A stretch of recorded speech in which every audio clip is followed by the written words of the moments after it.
Welcome to the Sex Science Podcast, where we turn the latest peer-reviewed research on intimacy and sexuality into fun, accessible conversations.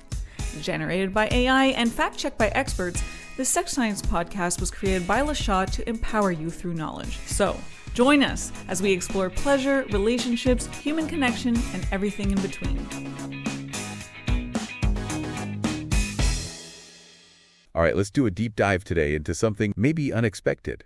Ooh, fun. The world of pole dancing. Pole dancing, okay. But before anyone gets any ideas, we're not just talking about fitness. We're going to be exploring some really surprising potential psychological benefit. The study we're looking at is a pilot randomized controlled trial, and it involved 50 women who were split into two groups. Half of them participated in this 8-week pole dancing program, and the other half were basically put on a wait list. So like a control. Yeah, like a control. Okay, so one group is learning some cool moves and the other's just kind of waiting to see what happens. What were the researchers looking to find out here? The main thing they were focusing on was mental well-being. They really wanted to see if pole dancing could have a positive impact on the participants' overall mental state. I see. And I think they were also looking at some other factors too, right? I remember something about sexual self-concept being measured.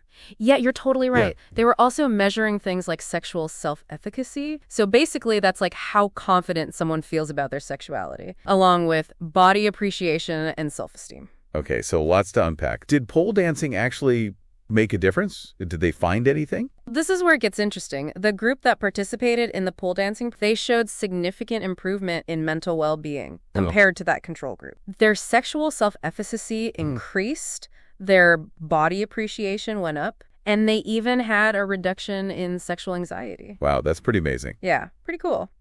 But I am curious, did they see any changes in their overall self-esteem? Oh, that's a good question. And it's interesting because global self-esteem actually didn't show a significant change. So that suggests that the benefits were really specific to their sexual self-concept and that mental well-being. Okay, so it seems like pole dancing could have a very targeted impact on how women view themselves, especially when it comes to their bodies and sexuality. This is fascinating already. We're just scratching the surface here. But I think it is important to note that this was just a pilot study, right? Yes, absolutely. It's important to remember that these findings are from a relatively small group of women, and more research is definitely needed to confirm these results in a larger and more diverse population. For sure.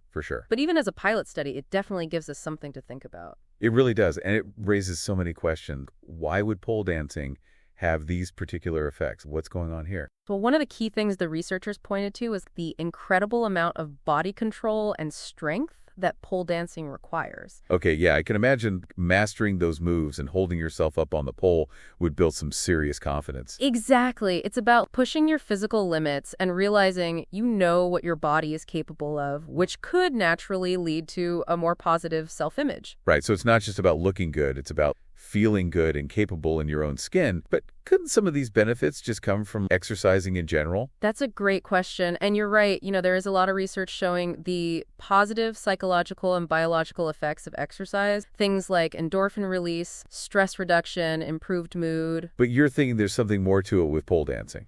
Yeah, I think it's the combination of that physical exertion with a layer of sensuality and self-expression that might amplify those effects. I see what you mean. It's about moving your body in a way that feels empowering and maybe even a little rebellious. Exactly. Pole dancing really challenges those traditional societal norms around female sexuality and allows for a freedom of expression. It can be incredibly liberating. And that liberation could be a key factor in the positive changes they saw in the study, especially when it comes to sexual self-efficacy and anxiety. It's definitely a compelling argument.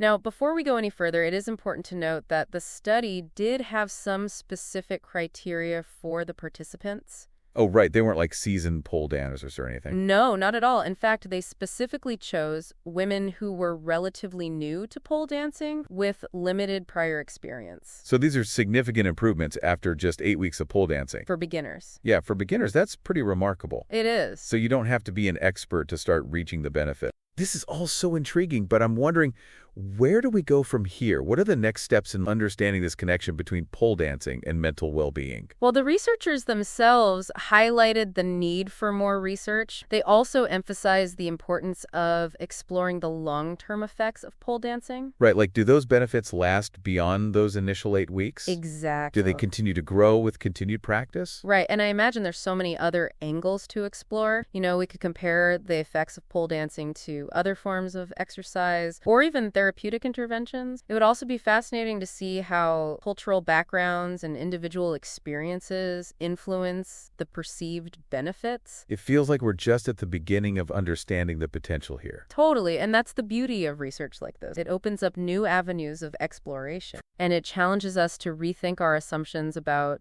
what constitutes therapy and well-being. We've been talking about all these potential benefits, but it does make me wonder about the other side of the coin. The study mentioned that pole dancing requires a lot of strength endurance and flexibility. Did the researchers touch on any potential downsides or risks involved? That's a really important point to bring up. It's true that any kind of physical activity has inherent risks. I could imagine learning to move gracefully on a pole takes a good deal of practice. Oh, yeah.